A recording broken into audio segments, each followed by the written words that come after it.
Hello, beautiful. Thank you so much for being here. I'm Cody, the founder of Montalvo Skincare, always here to help you have the most healthy, glowing, and gorgeous skin. Today, I was going to do a get ready with me, but then I really don't want to take off my tinted moisturizer, and I don't know what I'm going to get ready with, so it would be kind of fake because I don't really have to do a get ready right now, but I might do one tomorrow with my routine or something. I wanted to connect with all of you, tell you that I love you and that I'm so grateful for you and so honored that you have trusted me here on YouTube with your skin and our new kit. I mean, we are selling that like crazy. We're getting so many great testimonies and feedback. Thank you guys for just trusting me and my team and my brand to be trusted on your face and with your money. So it means the world to me, truly. I just wanted to do kind of a check-in. We have a lot going on. We've been shut down again in California. I'm not sure where you live, but we're in California. We've been shut down again, and this has been a year of just, it's been a lot, and I think it's a year of like letting go, a lot of letting go and stepping into a sense of like faith in my life. You know, I don't know what you've learned this year. I feel like it's been the worst year and the best year all at once. It's like during the lockdowns, I've been able to actually do more than I would have done in probably a year and a half, just being busy with my, you know, customers and clients and, you know, spa and everything. It's just a lot. So I'm really grateful for that. But the energy definitely feels off. Being put on lockdown right before Christmas just sucks. It does. You know, and sometimes I feel disappointed that the way that things are being handled or not being handled. I don't know, I just feel like there could be a little bit more compassion and care for how do we get through this shit together? Do the masks actually work? Is the social distancing actually work? Because now we can't really even do that and we're still shut down. All the plexiglass, all the restaurants bought, everything is just like kind of eye-opening. So I'm saying that only to remind me to not give our power away and to remember that the most important thing always, I know it is for me anyway, is to stay in my alignment and to stay grounded with knowing that regardless of circumstances, regardless of what's happening right now and how shitty it is, that I have the power to rise above it and that I only see opportunities when there's challenges.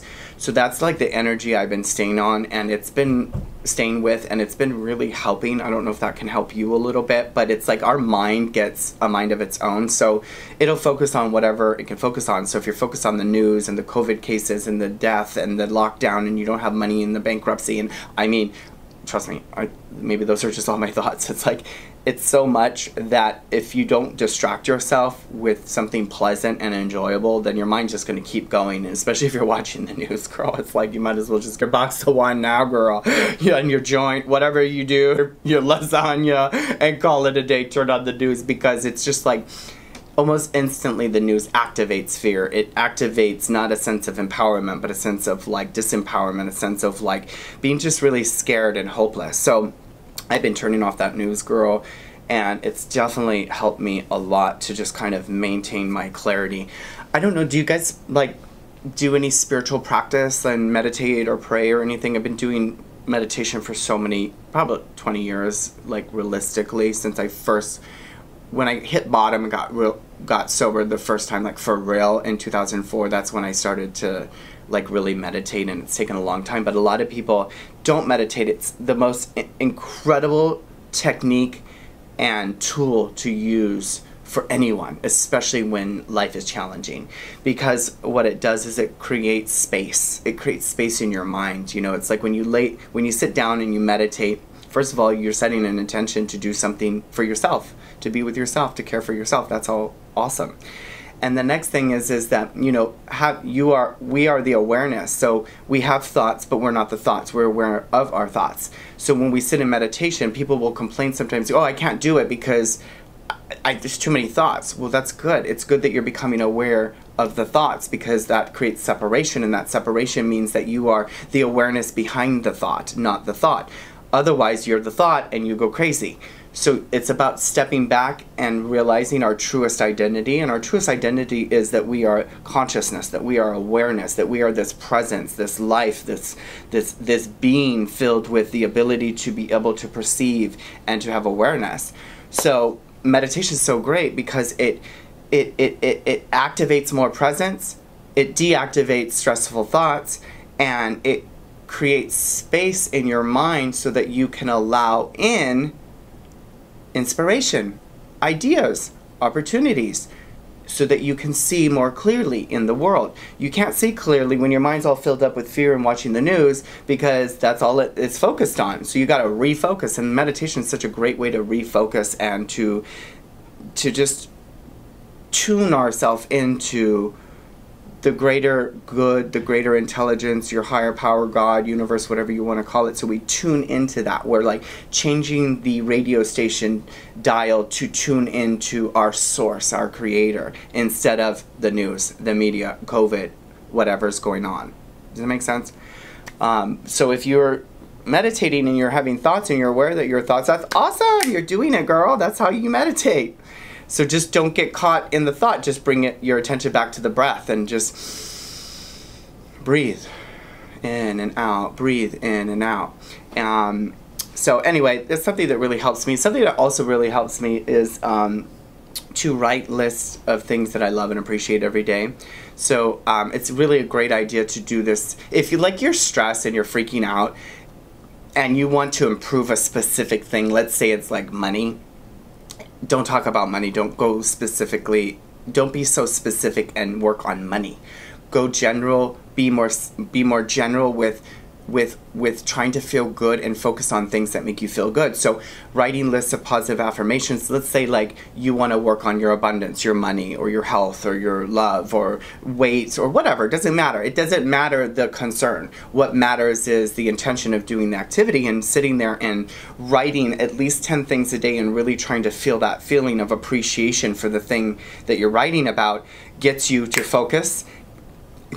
Also gets you now energetically energized with that emotion, whatever it is you're writing. So if you're appreciating, your animal, you start feeling that feeling. Now you're getting imbued with that feeling. Now you keep doing, when you keep doing that, the thing that you're kind of worried about will usually work itself out, or you'll now have the clarity you need, so you're not so reactive, you're more responsive, and you're able to respond to the situation. But there's really two ways to like kind of fix a situation or work on it. It's either dig it up, look at every detail, let's talk about it, therapy, and that's great. I've done that. I do that. I still have a therapist.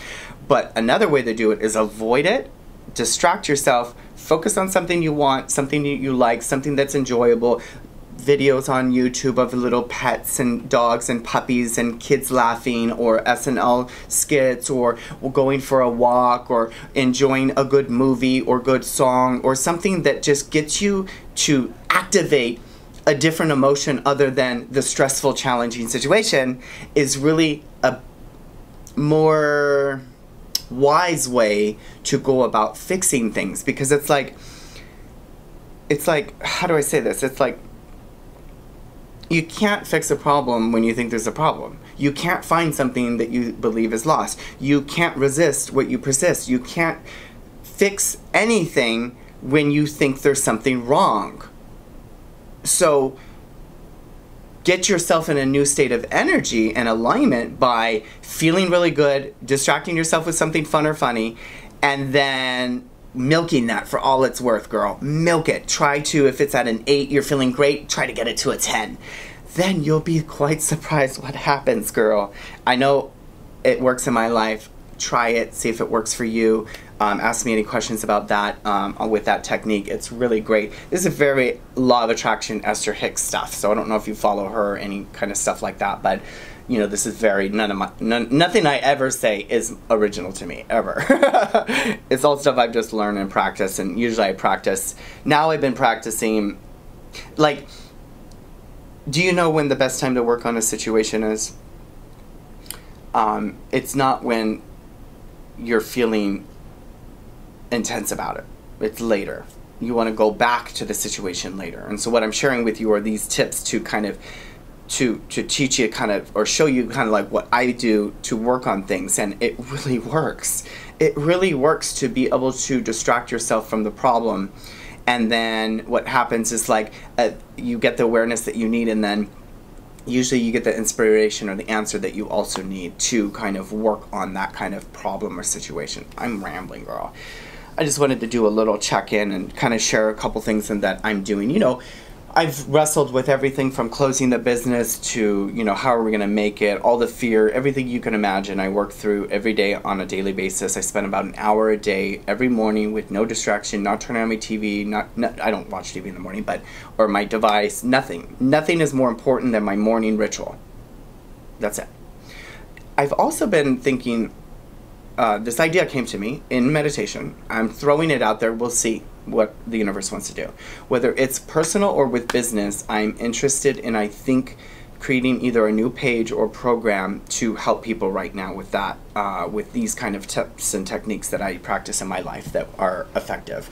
So if that's something you guys kind of maybe want or whatever, let me know. If enough of you are asking, then I'll kind of do that. So I think it would be great to just have a little page to have everybody check in with, you know, and it would be where we would use spiritual concepts that I'm talking about to enrich your life or your business. So Nate and I are going to North next week, but it might be sooner. We just got some interesting news. I'm not going to share too much now, but you know, we're excited because just so many miracles have happened with our family recently, including just somebody's health wasn't doing well and now they're doing better, and just being part of the family, and we're so happy about that. Nate's brother is doing amazing. We love him so much, and we're so happy that he's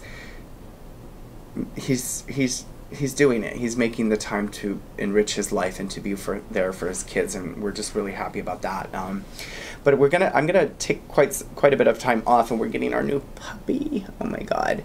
I know I never talked about what happened with Coco. I might film a video, but it was a great learning lesson. I never felt so much pain in my life from losing a dog. But we're getting a new one. Her name is Lola, and she is so adorable and so cute. And we've been through the whole process of before the pregnancy, getting inseminated, x-rays, the birth, the mom, all of it. We flew up there after the birth, when the puppy's eyes open. Like, we've been through the whole process with this Frenchie, and we're just so excited to include her in our home and to love something so beautiful. Like, I wasn't really a big dog person before until I got this dog, and now I get it. Like, dogs are just so amazing. They're so healing, so loving. They just love you so much unconditionally.